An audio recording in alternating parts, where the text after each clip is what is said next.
Police के निम्नलिखित काम होते हैं। पहला, अपने क्षेत्र के अंतर्गत चोरी, लड़ाई, दुर्घटना, मारपीट आदि सभी मामलों को दर्ज करना। दूसरा है दर्ज मामलों की छानबीन करना। तीसरा, दर्ज मामलों की छानबीन कर आवश्यकता अनुसार कार्रवाई करना। और नंबर 4, विशेष स्थिति में सुरक्षा प्रदान करना। ये विशेष स्थिति तब होती है जबकि किसी व्यक्ति को किसी से खतरा होता है, तो वो पुलिस को आवेदन देता है कि मुझे सुरक्षा प्रदान कीजिए, तो उस समय सुरक्षा प्रदान की जाती है। प्रश्न नंबर 2, पटवारी के कोई 2 काम बताइए। तो पटवारी के कोई 2 काम निम्नलिखित है। पहला है अपने क्षेत्र की कृषि एवं आवासीय भूमि का मापन करना। यहाँ पर क्या, पटवारी जो है हर एक क्षेत्र, गांव या पंचायत का एक पटवारी होता है, उसका एक क्षेत्र निश्चित होता है, उसके अंतर्गत 2 या 3 गांव, 4 गांव जनसंख्या के हिसाब से आते हैं और वहाँ के उस क्षेत्र की कृषि और आवासीय भूमि का वो मापन करता है और उसका रिकॉर्ड रखता है कि किसके पास कितनी कृषि भूमि है, सिंचित है, असिंचित है, कितनी आवासीय भूमि है, खाली है, मकान बना हुआ है, इसका सबका रिकॉर्ड रखना। और दूसरा, सरकार को अपने क्षेत्र में उगने वाली फसलों की जानकारी देना कि कितने रकबे में कौन सी फसल उगाई है और कितनी उगी है, इन सब बातों का। प्रश्न नंबर 3, तहसीलदार का क्या काम होता है। तहसीलदार राजस्व अधिकारी होता है। राजस्व मतलब जो राजस्व इकट्ठा करता है, जो तहसील का मुखिया एवं जिला अधिकारी या माननीय कलेक्टर महोदय के तहत काम करता है। मतलब तहसील का मुखिया होता है और राजस्व अधिकारी होता है और कलेक्टर महोदय के तहत काम करता है। तहसीलदार का काम है वे जमीन से संबंधित विवादों को सुनते हैं, वे पटवारी के काम का निरीक्षण करते हैं और यह सुनिश्चित करते हैं कि रिकॉर्ड सही ढंग से रखा जाए और राजस्व इकट्ठा होता रहे। वे यह भी देखते हैं कि किसानों को अपने रिकॉर्ड की नकल आसानी से मिल जाए। मतलब यदि कोई लेना चाहे कि भाई मेरे पास जो है रकबा कितना है, क्या है, इसकी मुझे एक कॉपी चाहिए, तो उसकी नकल भी आसानी से मिल जाए, इस बात का ध्यान रखना पड़ता है तहसीलदार महोदय को। वे विद्यार्थियों को जाति प्रमाण पत्र आदि भी जारी करते हैं। तहसीलदार के दफ्तर में जमीन से जुड़े विवाद के मामले सुने जाते हैं। प्रश्न नंबर 4 है, एक बिटिया की चाह कविता में किस मुद्दे को उठाने की कोशिश की गई है। क्या आपको यह मुद्दा महत्वपूर्ण लगता है, क्यों? इसका उत्तर है, इस कविता में इस समस्या को उठाने की कोशिश की गई है कि पत्नी और बेटी को भी अपने पति, मतलब पत्नी को अपने पति और बेटी को अपने पिता के समान हिस्सा मिलना चाहिए। निश्चित रूप से यह एक महत्वपूर्ण समस्या है क्योंकि पति की मृत्यु के बाद पत्नी की आर्थिक आवश्यकताओं को कौन देखेगा। बेटी को भी पिता की संपत्ति में बराबर का अधिकार मिलना चाहिए। बेटा और बेटी में भी भेदभाव नहीं होना चाहिए। प्रश्न नंबर 5, पंचायत और पटवारी का काम एक दूसरे से कैसे जुड़ा हुआ है।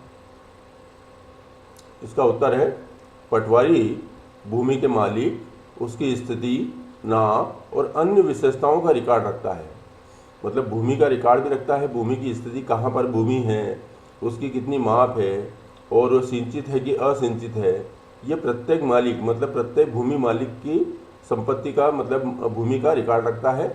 उस रिकॉर्ड की एक कॉपी वो पंचायत के कार्यालय में भी रखता है ताकि कोई भी उस रिकॉर्ड के साथ छेड़छाड़ न कर सके एवं आवश्यकता पड़ने पर संबंधित को उसकी एक कॉपी उपलब्ध कराई जा सके।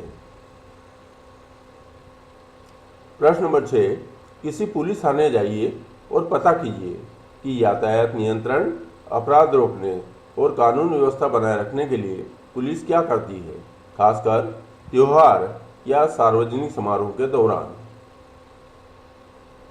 उत्तर, पुलिस सभी संदेहास्पद अपराधियों का, मतलब जिनके ऊपर संदेह रहता है, ऐसे अपराधियों का रिकॉर्ड उनके फोटो के साथ रखती है। नंबर 2, कानून व्यवस्था बनाए रखने के लिए पुलिस प्रतिदिन नियमित गश्त करती है। मतलब गाँव में या शहर में, कॉलोनियों में ये रात में, दिन में गश्त करती रहती है ताकि कोई संदेहास्पद अपराधी दिखे तो उसको पुलिस के सुपुर्द कर सके या उसे कस्टडी में ले सके। नंबर 3, अपराध की सूचना मिलते ही पुलिस तुरंत कार्रवाई में जुड़ जाती है। यहाँ पर अपराध की सूचना किसी व्यक्ति के द्वारा भी मिल सकती है या आजकल 101 डायल कर देते हैं तो पुलिस तुरंत आ जाती है। नंबर 4, त्योहारों और जनसभाओं के दौरान संबंधित स्थलों पर या उसके आसपास पुलिस बूथ बनाए जाते हैं ताकि किसी अप्रिय घटना के होने पर तत्काल कार्रवाई की जा सके। प्रश्न नंबर 7, एक जिले में सभी पुलिस थानों का मुखिया कौन होता है, पता करें। इसका उत्तर है पुलिस अधीक्षक या कमिश्नर ऑफ पुलिस एक जिले में सभी पुलिस थानों का मुखिया होता है। वह सामान्यतया भारतीय पुलिस सेवा का अधिकारी होता है। इसे आईपीएस अधिकारी या आईपीएस ऑफिसर कहते हैं, जिसका अर्थ है आईपीएस मतलब इंडियन पुलिस सर्विस। तो यहाँ पर 3 प्रकार की सर्विसेज होती है। इंडियन एडमिनिस्ट्रेटिव सर्विस, भारतीय प्रशासनिक सेवा, जिसमें सबसे बड़ा पद होता है कलेक्टर महोदय का, कलेक्टर का। दूसरे नंबर पर है भारतीय पुलिस सेवा, IPS officer, Indian police service, जिसमें पुलिस अधीक्षक सबसे बड़ा पद होता है। और तीसरा होता है इंडियन फॉरेन सर्विस, तो वो होता है भारतीय फॉरेन मतलब विदेश सेवा। तो उसमें ये 3 पद जो मुख्य रहते हैं।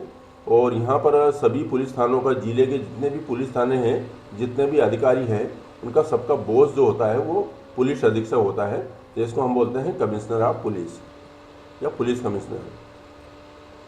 प्रश्न नंबर 8, चर्चा कीजिए कि नए कानून के तहत महिलाओं को किस तरह फायदा होगा।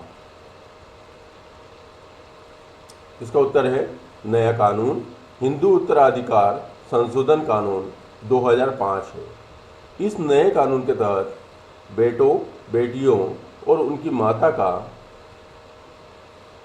जमीन पर बराबर अधिकार होता है।